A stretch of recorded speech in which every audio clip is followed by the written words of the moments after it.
لیکن اس کے ساتھ آپ لوگ اسٹیم بھی جو ہے وہ کر رہے ہیں. اب یہ آپ کی جو کالجز سے اسکولس کے ساتھ بات ہو رہی ہے, یہ پڑھایا کیسے جا رہا ہے؟ لائک آپ نے تو اس کا ہمیں بتا دیا کہ امپلیمنٹیشن کس طرح کر رہے ہیں آپ اسکولس میں ایز اے لیکچر یہ چیزیں ہیں, کچھ لیبارٹریز کے اندر جا کے بچے پریکٹیکلی کچھ کر رہے ہیں, اپنی وہ جو آلریڈی ان کے اوپر برڈن ہے اسکول کلاسز کا اس کے ساتھ یہ چیز لے کر چل رہے ہیں. ہو کیا رہا ہے, یہ بچے کیسے اس کو اڈاپٹ کریں گے, کیا پڑھ رہے ہیں بچے اس سے؟ دراصل اس کی خاص بات یہی ہے کہ اس میں ہینڈز آن لرننگ ہے, پروجیکٹ بیس لرننگ ہے. تو بچہ اس میں یہ نہیں کرتا کہ میں نے کیا چیز یاد کی ہے, بلکہ وہ یہ بتاتا ہے کہ میں نے کیا بنایا. روبوٹکس جیسے کانسیپٹس جو کہ بچے کارٹونز میں دیکھا کرتے تھے یا ان کے لیے ایک فیری ٹیل جیسا تھا, اب جب وہ خود بیٹھ کر اس روبوٹ کو بناتے ہیں, جب وہ خود بیٹھ کر اس کی کوڈنگ کرتے ہیں اور وہ ان کے لیے کام کرتے ہیں. کتنے سال کے بچوں کی بات کر رہے ہیں؟ یہ ہم 5 سے 17 سال تک کے بچوں کی بات کر رہے ہیں. بچوں نے آلریڈی بنا کے آپ کو دکھائے ہیں؟ ہمارے بچوں کے پروجیکٹس MIT جیسی یونیورسٹیز میں فیچر ہو چکے ہیں. واو, بیوٹیفل بیوٹیفل. سو یہ از اٹ ایکسپینسو آپ لوگوں کا ایک ایجوکیشن سسٹم جو ہے متعارف کرانا؟ ویسے ہی ہمارے ہاں پرائیویٹ ایجوکیشن اگر ہم دیکھیں اٹس آلریڈی ویری ایکسپینسو. لیکن وہ کہہ رہے ہیں کہ ہم گورنمنٹ اسکولس کے ساتھ کام کر رہے ہیں. اونلی گورنمنٹ اسکولس یا اس کے علاوہ بھی آپ؟ نہیں, مطلب دونوں کر رہے ہیں, لیکن گورنمنٹ کے ساتھ بھی وہ کام کر رہے ہیں. So it is like expensive اور ناٹ؟ دراصل یہ ایک ایکسپینسو ایجوکیشن سسٹم ہے, لیکن ہمیں اس سولوشن کے ساتھ آنا تھا جس میں کہ کوئی بھی بچہ, خواہ وہ کسی بھی طرح کے فائنینشیل بیک گراؤنڈ سے تعلق رکھتا ہو, اس تک یہ معیاری تعلیم پہنچ سکے. تو اس کے لیے ہم نے digital STEM learning platform بنایا, and I can proudly say کہ یہ میڈ ان پاکستان دنیا کا پہلا پلیٹ فارم ہے لرنو اسٹیم, جس میں صرف ایک ہی پلیٹ فارم کے اندر 30 سے زائد ٹیکنالوجی کی ڈومینز کو ہم نے اکٹھا کیا ہے اور سیمولیٹرز کے تھرو بچے کرتے ہیں, جس کا مطلب یہ کوئی ٹیپیکل پریزنٹیشن یا ویڈیو نہیں ہوتی, بلکہ وہ ایکچولی دیکھتے ہیں کہ جو وہ کام کر رہے ہیں اس کا رزلٹ, اس کا آؤٹ پٹ کیا آنے والا ہے. اچھا, تو منیب صاحب یہ سمجھائیں کہ سچویشن اب جس طریقے سے آپ نے بتایا سائنس ہے, ٹیکنالوجی ہے, آرٹس کو کیسے جو ہے وہ پڑھا رہے ہیں آپ لوگ, اور میتھمیٹکس جو ہے اس کو کیسے لے کر چل رہے ہیں اسکولس کے اندر؟ جی, سو آرٹس, سائنس اور ٹیکنالوجی کا تو کسی حد تک ایک سمجھ آ جاتی ہے, لیکن when it comes to arts تو آپ کا سوال بالکل جائز ہے. آرٹس میں دراصل 3D ماڈلنگ جیسی چیزیں آ جاتی ہیں. آج کل ہم دیکھتے ہیں کہ even in the media industry جو موویز کریٹ ہو رہی ہیں, ایون ان ہالی ووڈ, وہ ساری AI بیسڈ ہوتی ہیں. تو وہ والی ساری آرٹسٹک ایجوکیشن اس ٹیکنالوجی کو ساتھ ملا کر دینا بہت زیادہ ضروری ہے.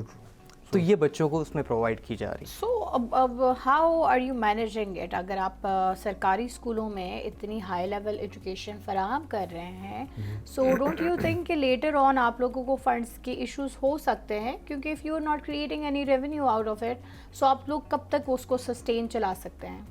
نہیں, اس میں بالکل ریونیو ماڈلز موجود ہیں اور اسی کے تھرو ہی سسٹین کیا جا رہا ہے, لیکن ان ماڈلز کو اس طرح سے رکھا گیا ہے کہ یہ ان گورنمنٹ اسکولس کے اوپر کسی قسم کا بوجھ نہ بنے, اور اس بچوں کے اوپر بوجھ نہ پڑے, گورنمنٹ اس کو جو ہے وہ فنڈ کرے. جی, اوکے. اور میں آپ کو بتاتا چلوں کہ ہم نے جب گورنمنٹ اسکولس کے اندر اس کو امپلیمنٹ کیا, اور یہ وہ گورنمنٹ اسکولس کی میں بات کر رہا ہوں جہاں پر بچوں کو کمپیوٹر کے بیسک کمپوننٹس, کی بورڈ, ماؤس, LCD, ان چیزوں کا نہیں پتہ تھا.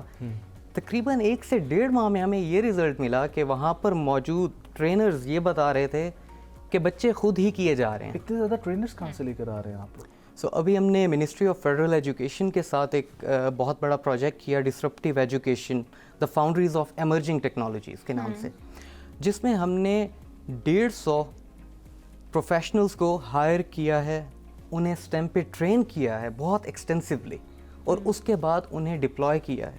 اس کے علاوہ مانیٹرنگ اینڈ ایویلویشن فیلوز کا ایک اور پروجیکٹ ہے. تو یہ کل ملا کے 180 ٹرینرز FTE کے 432 اسکولس کے اندر ڈپلائڈ ہیں. Very nice. اچھا, تو اب آگے کیا مقصد کیا ہے؟ آپ اس کو ابھی جو ہے وہ پڑھا رہے ہیں بچوں کو, لائک کوئی خاص مخصوص ٹائم پیریڈ ہے 3 مہینے کے لیے, 4 مہینے کے لیے, یا بس آن گوئنگ اب جس اسکول کے ساتھ آپ کا ایگریمنٹ شروع ہو گیا بس آن گوئنگ اب یہ وہ ہر سال کرتے رہیں گے؟ پھر اس کے کورسز کیا کیا ہیں؟ ہر 1 سال کے بعد چینج ہو رہا ہے کورس, بچہ اگلی کلاس میں جا رہا ہے تو وہ نئی چیز سیکھ رہا ہے, یا ایکچولی کیا ہو رہا ہے؟ یہ اس حوالے سے بتائیے گا آپ. سو جو یہ اگر ہم ان 3 مہینے جیسے گرمیوں کی چھٹیوں کی بات کریں تو یہ ہمارے کیمپس ہوتے ہیں گرمیوں کی چھٹیوں میں, سردیوں کی چھٹیوں میں, weekend camps, after school camps, تو یہ اکراس دا ایئر چلتے رہتے ہیں. ٹھیک ہے. اس کے علاوہ اسکول اپنے اینڈ پہ چیزیں کرنا چاہتے ہیں تو اس میں ہم ان اسکولس کے اندر پوری لیبس بنا کر دیتے ہیں جس کے اندر ہارڈ ویئر سے لے کر ان کے ایگزسٹنگ ٹیچرس کو ٹرین کرنے تک سب چیزیں ہم پرووائڈ کرتے ہیں تاکہ وہ اسکول سسٹین کر سکیں. اور پھر اس کے علاوہ ہمارے ڈفرینٹ اور پروجیکٹس ہیں, جیسے کہ ہم ابھی منسٹری آف انفارمیشن ٹیکنالوجی کے ساتھ ہم نے پارٹنرشپ کی ہے ڈیجیٹل روشنی کے اندر, اور اس پروجیکٹ کے تھرو ہم ڈیجیٹل لرننگ پاڈس بنا رہے ہیں F9 پارک اور سید پور ولیج جیسے لرننگ پاڈس. ان کا مقصد کیا ہے؟ ان کا مقصد یہ ہے کہ جو ڈیجیٹل ایجوکیشن ہے, جو ڈیجیٹل لٹریسی ہے, وہ ہر ایک شخص تک عام کر دی جائے. اچھا, اور یہ تو مطلب پاڈس کا کیا مقصد ہوگا جو پاڈس آپ لوگ بنا رہے ہیں؟ جی, تو یہ دراصل انفراسٹرکچر اوپن انفراسٹرکچر ہے. اوکے. جہاں پر کہ SMDs لگی ہوئی ہیں, فیسیلیٹیٹرز موجود ہیں. ان جگہوں پہ جو لوگ بھی جاتے ہیں وہ سمپلی وہاں پر جا کے بیٹھ کر وہ تعلیم حاصل کر سکتے ہیں. وہاں پر کمپیوٹرز کی فیسیلیٹی بھی موجود ہے کہ وہ کچھ خود ہینڈز آن اگر کرنا چاہتے ہیں تو وہ چیز بھی کر سکتے ہیں. اچھا, یہ بتائیں اس کے کوئی اسپیسیفکس ہیں کہ آپ لوگ سپوز آپ لوگوں کے جو ٹرینرز ہیں, right, I am sure they are very highly qualified, but ان کا کرائٹیریا آف کن بنیادوں پہ, کن میرٹ پہ, کس چیز میں ایکسلنس کے تحت ان لوگوں کو ہائر کیا گیا ہے, اور پلس آپ لوگ جو سکھا رہے ہیں بچوں کو, آیا is there gonna be any certification اور no, it's just part of their education system? So جن ٹرینرز کو ہم سکھاتے ہیں, جن پروفیشنلز کو ہم ٹرین کرتے ہیں, اس میں نیچرل سائنسز اور کمپیوٹر سائنس بیک گراؤنڈ کے لوگ بہت زیادہ ہوتے ہیں, لیکن ہم نے پھر اس سسٹم کو اتنا اسٹریم لائن کر دیا, اتنا آسان بنا دیا کہ کچھ اسکولس کے اندر ہم نے اسلامک اسٹڈیز کے ٹیچر کو بھی ٹرین کیا ہے, کیونکہ پلیٹ فارم اتنا ایکسٹینسو اور کمپریہنسو ہے کہ کوئی بھی ٹیچر وہاں سے ایزیلی سیکھ سکتا ہے اور انہیں اپنے لیسن پلانز بنانے تک کی مشکل کا سامنا نہیں کرنا پڑتا. اوکے, ٹھیک. تو اچھا, یہ میں کچھ چیزیں دیکھ رہا ہوں, یہ آپ لوگوں کی ہی پروڈکٹس ہیں, یہ اسمارٹ واچ اور اس ٹائپ کی بنائی ہوئی چیزیں جو ہمارے یہاں پر فوٹیج چل رہی تھی, یا یہ جو ہے جو کہ آپ لوگوں آئی تھنک کریکولم کا شاید حصہ ہے؟ سو اس میں ہماری indigenous design hardware kits ہیں جو کہ ڈیزائن ان پاکستان ہیں, اور اس کے تھرو یہ جن اسمارٹ واچز کی ہم بات کر رہے ہیں یہ بچے خود بناتے ہیں. بچے اسمارٹ واچ خود بناتے ہیں, وہ خود اس کو کوڈ کرتے ہیں. I wanna be that kid. اور کرتے ہیں. اور میں آپ کو اس میں ایک بہت ہی مزے کی بات بتاتا ہوں, کرپٹو کرنسی کا آج دور چل رہا ہے, ٹریڈنگ. اور کرپٹو کرنسی کے بارے میں مجھے پرسنلی یونیورسٹی میں آنے کے بعد پتہ چلا تھا کہ کیا چیز ہوتی ہے, اور وہ نالج بھی اتنا زیادہ نہیں تھا. لیکن جو تعلیم ہم پرووائڈ کر رہے ہیں, ہمارا 8 سال کا بچہ نہ صرف کرپٹو کے بارے میں جانتا ہے بلکہ وہ خود بناتا ہے اپنی کرپٹو کرنسی, اور یہ 8 سال کے بچے کی میں بات کر رہا ہوں. Very nice. یہ میلوڈی میٹک یہ کیا تھا؟ یہ ہماری ایک کٹ ہے دراصل جو آرٹس کا ہم نے اس میں کیا ہوا ہے, تو اس کے اندر میوزک, ٹیونز اور اس طرح کی چیزیں بھی شامل ہوتی ہیں. اچھا, کون سے اسکولوں میں لیٹ سپوز کون سے ایریاز میں آپ لوگوں نے متعارف کرایا ہے؟ کیونکہ سپوز جو ہے کوئی اگر if some one is interested جو کہ اس وقت پروگرام دیکھ رہا ہے اور وہ چاہتے ہیں کہ وہ ان کے بچے بھی اتنے ماشاءاللہ سے جو ہیں وہ, اور ہاں ان کے اسکولس میں اگر نہیں ہے, ہاں اگر ان کے اسکول میں ابھی تک متعارف نہیں ہوا, so what is the procedure? سو ہم اگر ہم یہ بات کریں کہ کن اسکولس میں کیا ہے, تو ہم صرف گلگت بلتستان ریجن کے اندر 250 اسکولس کے اندر ہم نے اسٹریم رول آؤٹ کیا. اچھا, گلگت بلتستان میں, ویری نائس. سو ہم آل اکراس پاکستان کر رہے ہیں, جس میں پرائیویٹ اسکولس بھی آتے ہیں, جس طرح سے کہ Westminster, Beaconhouse, city schools. ان سب اسکولس کے ساتھ ہمارے ڈفرینٹ اسکوپ کے اندر انٹروینشنز موجود ہیں. اور اگر کوئی ہمیں ریچ آؤٹ کرنا چاہتا ہے وہ ہماری ویب سائٹ کے تھرو بھی کر سکتے ہیں, وہ ہمارے سوشل میڈیا کے تھرو بھی کر سکتے ہیں. اور اگر کسی بچے کے اسکول میں نہیں ہے, وہ اسکول تو نہیں چینج کر سکتا, وہ آپ لوگ لیکن وہ انٹرسٹڈ ہے, کوئی آپ لوگوں کے کوئی اپنے ایسے سسٹمز ہیں آن لائن, کوئی ایسے پلیٹ فارمس ہو جہاں پر وہ آپ کو جوائن کر کے وہی چیزیں سیکھ سکیں؟ بالکل, اب یہ بیسٹ ٹائم ہے کیونکہ اب ہمارا سمر کیمپ سٹارٹ ہونے والا ہے. جس طرح میں نے کیمپس کا ذکر کیا تھا, تو وہ بچے ان کیمپس میں انرول کر سکتے ہیں. وہ کیمپس آن لائن بھی موجود ہیں اور وہ کیمپس فیس ٹو فیس بھی موجود ہیں. All they need to do is وہ ہماری ویب سائٹ learnobots.com اس کو وزٹ کریں, اس پہ موجود جو ہمارے ہیلپ لائن نمبرز ہیں اس پہ کال کریں. ہماری ٹیمز ہر ٹائم اویلیبل ہیں ان کی رہنمائی کے لیے, وہ انرول کر سکتے ہیں. مجھے بتائیں لرنو باٹس کا جو نام ہے یہ کہاں سے آپ کے ذہن میں آیا؟ کیونکہ اٹس سیلف لرنو بورڈس از ویری ڈفرینٹ. یہ ان کی کمپنی کے سو نہیں تو کمپنی کا نام بھی تو کہیں نہ کہیں سے ذہن میں آیا ہوگا نا. So what was the idea behind that name? So learning is a continuous thing. Through out life ہم سیکھتے رہتے ہیں. اور روبوٹس کو لگانے کا مقصد یہ تھا کیونکہ اس وقت روبوٹکس ایک بہت ہاٹ ٹاپک بھی تھا, اسٹارٹ ہو رہا تھا, اور آگے فیوچر میں اس کی بہت ہی ایکسٹینسو یوٹیلیٹی ہے. اچھا مجھے یہ بتائیں کہ ابھی تک آپ نے کیا دیکھا ہے کہ بچوں میں جو رجحان ہے, سپوز میں نے ابھی دیکھا آپ لوگوں کی ڈائنگ کٹس بھی ہیں, سائنس سے ریلیٹڈ بھی ہیں, ٹھیک ہے, اور بہت ساری اور چیزیں بھی وہ بنا رہے ہیں. بچوں کا سائنس میں کتنا جو ہے وہ رجحان ہے؟ کیونکہ ہمارے ہاں جو ہے وہ بچے آج کل ذرا سائنس سے تھوڑا دور ہی بھاگتے ہیں, آرٹسٹک زیادہ ہیں. یا so what is the ratio آپ لوگوں نے کتنا دیکھنے میں آیا ہے, اور بچے کتنا انٹرسٹ سائنس میں لے رہے ہیں ایز کمپیئر ٹو آرٹس کے؟ بچوں کی مزے کی بات یہ ہے کہ یہ نیچرلی بورن سائنٹسٹ ہوتے ہیں. انفارچونیٹلی جس طریقے سے ہمیں سائنس پڑھائی جاتی ہے وہ سائنس کو اتنا بورنگ کر دیا گیا ہے کہ اس میں انٹرسٹ رہتا نہیں ہے. صحیح بات ہے.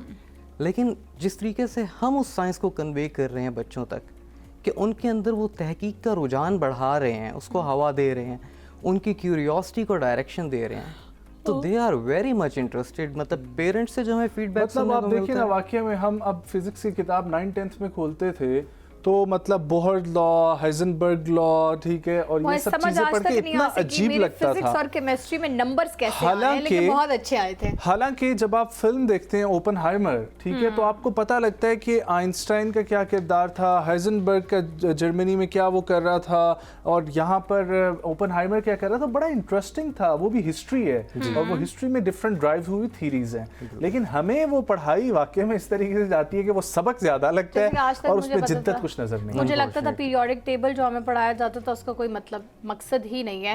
اور جب ہمارے پاس اسٹیٹیشین آئی تھی, انہوں نے ہمیں کہا کہ جو لیزر کے تھرو ہم کراتے ہوتے ہیں, سو اٹس آل نیچرل. یہ پیریوڈک ٹیبل کے جتنے کمپوننٹس ہیں, یہ صرف ہم اس کو جو ہے وہ کرتے ہوتے ہیں. سو اٹ از لائک آپ آج مجھے پتا چلا اچھا نہیں اس کا کوئی مقصد ہے. سو آئی تھنک ہمیں اگر پراپرلی سمجھایا جاتا تو شاید ہمیں بھی آج سمجھ آتی. تو آج ویسے بچے جو ہیں وہ کانسیپٹ لرننگ پہ کتنا جو ہے دھیان دیتے ہیں رادر دین آج کل کے ویسے ہاں, جو آج کل کے بچوں کو میں دیکھا وہ سوال کرتے ہیں, وہ جاننے کی کوشش کرتے ہیں کہ یہ کیسے ہو رہا ہے, یہ کیسے ہو رہا ہے. سو کتنا رجحان دیکھا ہے کہ آج کل کے بچے جو ہیں وہ ایکچولی کانسیپٹ بیسڈ لرننگ چاہ رہے ہیں. سو کانسیپٹ بیسڈ لرننگ بہت آسان ہے ایز کمپیئر ٹو کریمنگ. رٹے میں بہت زیادہ محنت لگتی ہے. کانسیپٹس کا مقصد یہ ہے کہ بچوں کے ذہن میں جو سوال پنپتے ہیں ان کو آنسر کرنا, جیسے کہ وہ سمجھ سکیں اس طریقے سے.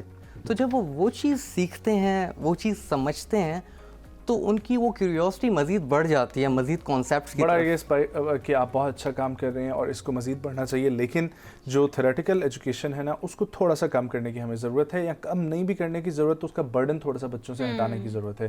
کیونکہ ایک بچہ 9 کتابیں 6ٹھی کلاس میں, 7ویں کلاس میں, 5ویں کلاس میں پڑھ رہا ہے, اور اس میں 9 پیریڈز اس نے دن کے نکالنے ہوتے ہیں, اور پھر اس کے ساتھ اس کو نا اضافی اگر کوئی چیز دے دی جائے نا, وہ بھلے جتنی مرضی انٹرسٹنگ ہوگی, بچے کا اس طرف رجحان ہی نہیں بڑھے گا. سو جہاں پر آپ لوگ فیڈرل ایجوکیشن کے ساتھ کام کریں, آئی ٹی کے ساتھ کام کریں, وہاں پر یہ بات بھی ضرور رکھیں کہ جو آلریڈی برڈن اور لوڈ بچوں کے اوپر ہے, جب وہ اس کو تھوڑا سا کم کیا جائے گا تبھی اس کی افادیت جو ہے وہ زیادہ سامنے آئے. It's just a suggestion. اور یہ بالکل آپ کی بات ٹھیک ہے, کیونکہ ہم پالیسی ایڈوکیسی کے حوالے سے بھی بہت سالوں سے کام کر رہے ہیں, اور اب جو منسٹریز ان چیزوں کے اندر انٹرسٹڈ ہیں اور وہ ایکسٹینسولی اس طرح کے پروجیکٹس کر رہی ہیں جو ان کے ساتھ مل کے ہم کر رہے ہیں, اس کا مقصد یہی ہے کہ جو سب سے بیسٹ ایجوکیشن ہے وہ بچوں کو پرووائڈ کی جائے, رادر دین کہ ان کے اوپر وہ ساری کتابوں کا بوجھ لاد دیا جائے. اچھا, آپ نے خود ویسے یہ کریئر کیوں چنا؟ Because you are good at this. آپ پالیسی میکنگ کی طرف بھی جا سکتے تھے, آپ اسٹریٹجیز اس کی طرف بھی جا سکتے تھے. Why did you choose this career? So یہ ایک چھوٹی سی اسٹوری ہے کہ میں ایک مرتبہ کہیں جا رہا تھا, اور سگنل پہ جب میری گاڑی رکی تو وہاں ایک بچہ آیا مانگنے کے لیے.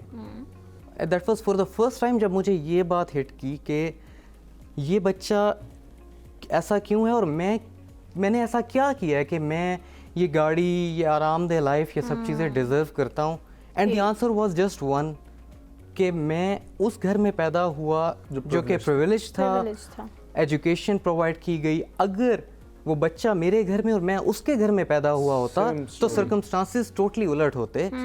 تو وہاں سے یہ ریئلائز ہوا کہ یہ تعلیم ہر ایک بچے کا بنیادی حق ہے جو کہ اس کو ملنا چاہیے. ہمارا کانسٹیٹیوشن بھی یہی کہتا ہے ویسے بھی بچے کا بنیادی حق ہے. اچھا یہی بتائیں, پریویلیج کڈس کی آپ نے بات کی, تو آپ کا ظاہر ہے سرکاری اسکول کے بچوں سے بھی رہا ہے انٹریکشن, اور پھر پریویلیج اسکولوں کی بھی آپ نے بات کی, وہاں پہ بھی رہا ہے.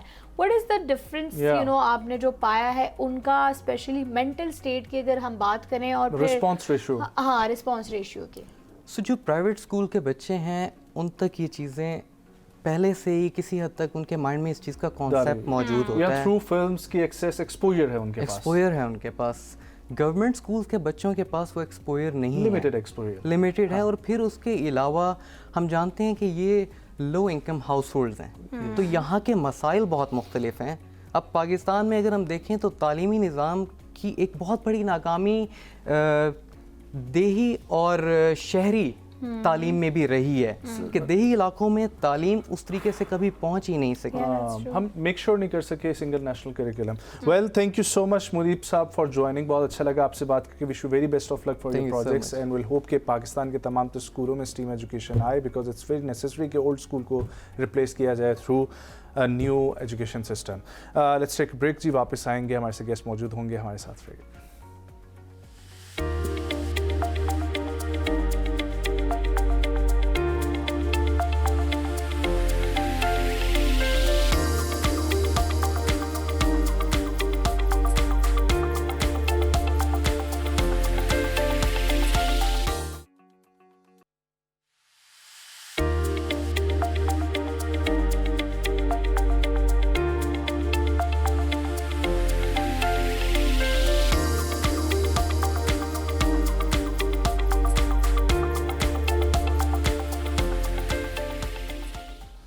Welcome back viewers. اس سیگمنٹ میں ہم لوگ بات کریں گے پاکستان کی ٹورزم, پاکستان کے ہیریٹیج کے حوالے سے. آپ کو معلوم ہے کہ پاکستان کو اللہ نے بہت سارے قدرتی وسائل سے جہاں پر مالا مال رکھے اور مختلف ٹورزم کے مواقع یہاں پر موجود ہیں.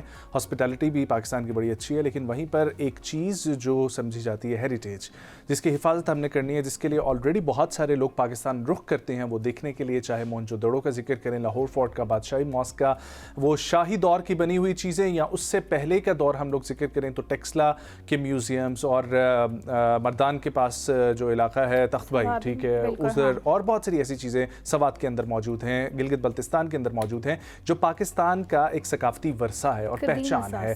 اور وہ قدیم اثاثے کی حفاظت کے لیے ہم کچھ کر رہے ہیں یا نہیں کر رہے, اس کے اوپر ہم لوگ بات کریں, کیونکہ یہ ٹورزم کا ایک بڑا موقع ہے جہاں پر لوگ آتے ہیں سینک ویوز دیکھنے کے لیے. وہیں پر ریلیجس ٹورزم بھی ہمارے پاس موجود ہے, اور وہیں پر یہ کلچرلی ہسٹوریکل جو ہے وہ ایسنس پاکستان کے اندر موجود ہیں. اس کے اوپر بات کرنے کے لیے آج جو شخصیت ہمارے ساتھ جوائن کر رہی ہیں وہ خود ایک مصنف ہیں, اور ہماری فیلڈ جرنلزم سے ان کا ڈائریکٹلی واسطہ ہے. وہ معیشت, انسداد دہشت گردی, ثقافت جیسے موضوعات پر لکھتے ہیں. آج کل انڈیپینڈنٹ اردو کے ساتھ وابستہ ہیں. 1994 سے وہ بین الاقوامی اور قومی اخبارات اور جریدے کے ساتھ منسلک رہے ہیں. ان کی اردو زبان کی کتاب دو وطن کے مصنف وہ ہیں, جس میں برطانیہ مقیم پاکستانیوں کی زندگیوں کو بیان کیا گیا. 2021 میں ان کی شاعری کی کتاب لنڈی کوتل کی لالٹین شائع ہوئی, جس میں پاکستان میں جاری تنازعات کو شاعری کے ذریعے پیش کیا گیا. اس کے علاوہ اسی سال انہیں انسداد انتہا پسندی اور دہشت گردی کے شعبے میں بہترین کارکردگی پر آگاہی ایوارڈ صحافی سال سے بھی نوازا گیا. اس کے علاوہ راولپنڈی کی تاریخ پر, کیونکہ راولپنڈی ایک بہت قدیم شہر ہے, اس کی بھی تاریخ ہے, اس کے اوپر ان کی ایک بڑی ہی کمال کی کتاب راول راج جو ہے وہ شائع ہوئی, جو کہ بڑی مقبولیت کی حامل بنی. اسی لیے ہم نے ان کو بلایا ذرا پاکستان کا ہیریٹیج اور پاکستان کی ثقافتی ورثہ جو ہے اس کے اوپر نظر ڈالنے کے لیے, اور اس کی ڈسکشن کو جو ہے دوبارہ سے زندہ کرنے کے لیے. We have with us mister Sajjad Azhar صاحب. السلام علیکم سجاد صاحب, thank you so much for joining. خیریت سے ہیں آپ؟ اللہ کا کرم, آپ سنائیں. بہت شکریہ آپ کی آمد کا. سجاد صاحب ماشاءاللہ سے جس طریقے سے میں نے کہا پاکستان بڑا مالا مال ہے, اور اس میں ہمارے پاس قومی ثقافتی ورثہ جو ہے وہ بھی بے شمار ہے. تو میں چاہوں گا چند ایک چیدہ چیزیں ہمارے ناظرین کی یاد دہانی کے لیے ذرا بتائیں کہ پاکستان کی جب آپ پٹی شروع کرتے ہیں ٹریول کرنا, تو کیا کیا ہمارے پاس قومی ورثے جو ہے وہ ثقافتی ورثے میں دیکھنے کو ملتے ہیں؟ دیکھیں, جو پاکستان ہے وہ شاید ہم 25 کروڑ لے یہ نہیں جانتے کہ دنیا کی جو 4 قدیم ترین تہذیبیں ہیں ان میں سے ایک جو وادی سندھ کی تہذیب ہے, ہم اس کے باسی ہیں, ہم اس کے رکھوالے ہیں. اور لیکن جب